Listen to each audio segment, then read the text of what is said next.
saudar aqui os meus colegas deputados e deputadas. É uma alegria também aqui reencontrar o nosso amigo Cafu. Fez uma pequena cirurgia aí no seu braço, mas já está de volta. Uma figura que tenho o prazer de acompanhar nas redes sociais. E sempre me divirto, Cafu, com o seu jeito alegre de levar comunicação especial aos seus eleitores que lhe trouxeram aqui para casa, e você tem feito um grande trabalho. Hoje, senhor presidente, subo aqui à tribuna para fazer uma denúncia à empresa Águia Branca, empresa aqui que roda especialmente, meu caro deputado Manuel, na região do sul da nossa querida Bahia. No último sábado agora, uma senhora, mais uma jovem senhora, esposa de um pastor, membro da nossa convenção, estava palestrando na cidade de Ituberá e pegou um ônibus, meu caro deputado Raimundinho, até a cidade de Eunápolis.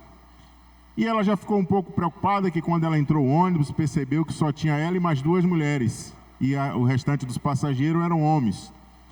E ela sentada ali no banco, logo um rapaz sentou ao seu lado, começou a fazer certo tipo de brincadeira, mas ela não deu ousadia, pediu que ele sentasse no lugar dela e ela seguiu a viagem.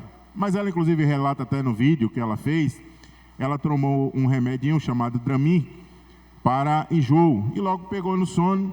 E quando ela acordou, cara Armando, já foi o rapaz tentando agarrá-la.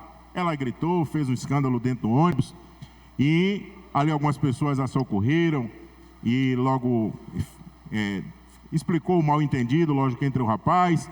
Ela foi um pouco mais à frente, meu caro Geraldo.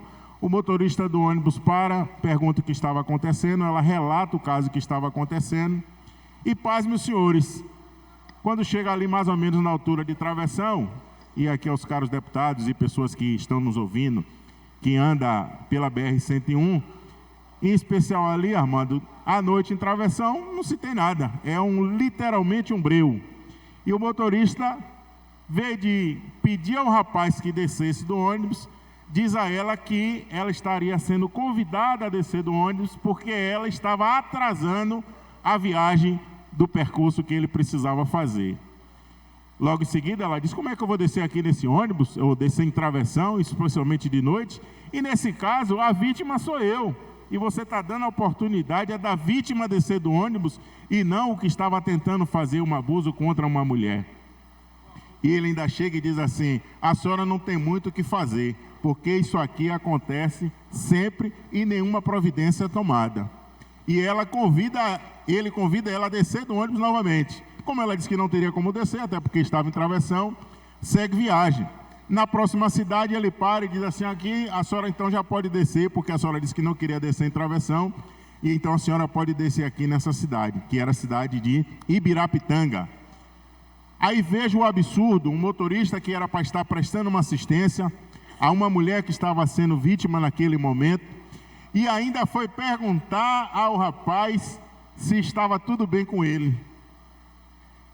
Esse é o papel de uma empresa que presta o serviço, onde primeiro era para ele proteger, ou pelo menos ali como agente, ser o agente de todas as pessoas que ali estavam, e não apenas de uma mulher, mas uma mulher que nesse caso estava uma mulher indefesa, né? Então fica aqui o nosso repúdio e a nossa manifestação contra a Águia Branca. E já peço, senhor presidente, um pouquinho só de vossa tolerância, não que posso ficar à vontade, mas é muito rápido.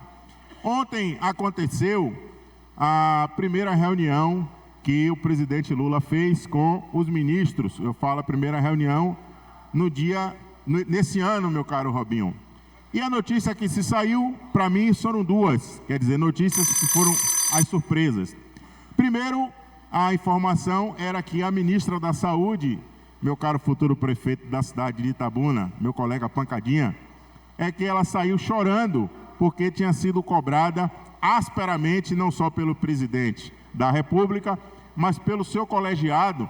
Inclusive nós, a população hoje não sabe de fato como está a situação da saúde, principalmente da pandemia, em relação a todo o nosso querido Brasil. E o próprio ministro da Casa Civil, o ex-governador do nosso estado, o ministro Rui Costa, quando estava dando o relatório, recebeu um bilhetinho que era para ele ter mais entusiasmo na informação. Mostra então que os números que estavam sendo apresentados ali eram números que traziam era tristeza e falta de ânimo para o ministro. Aí o presidente Lula acha muito pouco, e quando foi falar dos evangélicos, ele diz o seguinte, que o Deus do pastor Silas Malafaia não é o mesmo Deus dele. Por incrível que pareça, é uma verdade que o presidente falou, e eu preciso subir no dia de hoje e dizer que ele está 100% certo, meu caro Ney, porque o Deus que ele serve não é o mesmo Deus que nós servimos, porque o Deus que ele serve, e aí vocês podem pesquisar depois, existe um Deus chamado Deus Moleque, que é o Deus que venera a morte de criança. Já o nosso Deus, a Bíblia diz que Deus diz, vinde a mim todas as criancinhas, porque dela é o reino de Deus. Enquanto eles querem aprovarem aborto no nosso país, matando crianças, nós estamos defendendo as nossas crianças. E de fato, presidente Lula, o seu Deus não é o mesmo Deus, porque o nosso Deus, ele é o Deus da verdade. É o Deus que ajuda as pessoas. É o Deus que quando estava aqui na terra, meu caro Leandro, cumprindo a sua missão, tomava conta de todos, desde a criança aos adultos, mas também aos pobres. E aí eu poderia até dar um exemplo, que quando Deus estava em uma missão e as pessoas estavam com fome, ele pegou 7 pães e 7 peixinhos e fez uma multiplicação, alimentando todas aquelas pessoas. Mas o que é que a gente pode falar da alimentação do dia de hoje? Cada dia mais caro. Então, Lula, de fato o senhor falou uma verdade verdadeira. O Deus que você adora não é o mesmo Deus, nem do pastor Silas Malafaia, que é o mesmo Deus que nós adoramos, e Deus tenha misericórdia do nosso Brasil.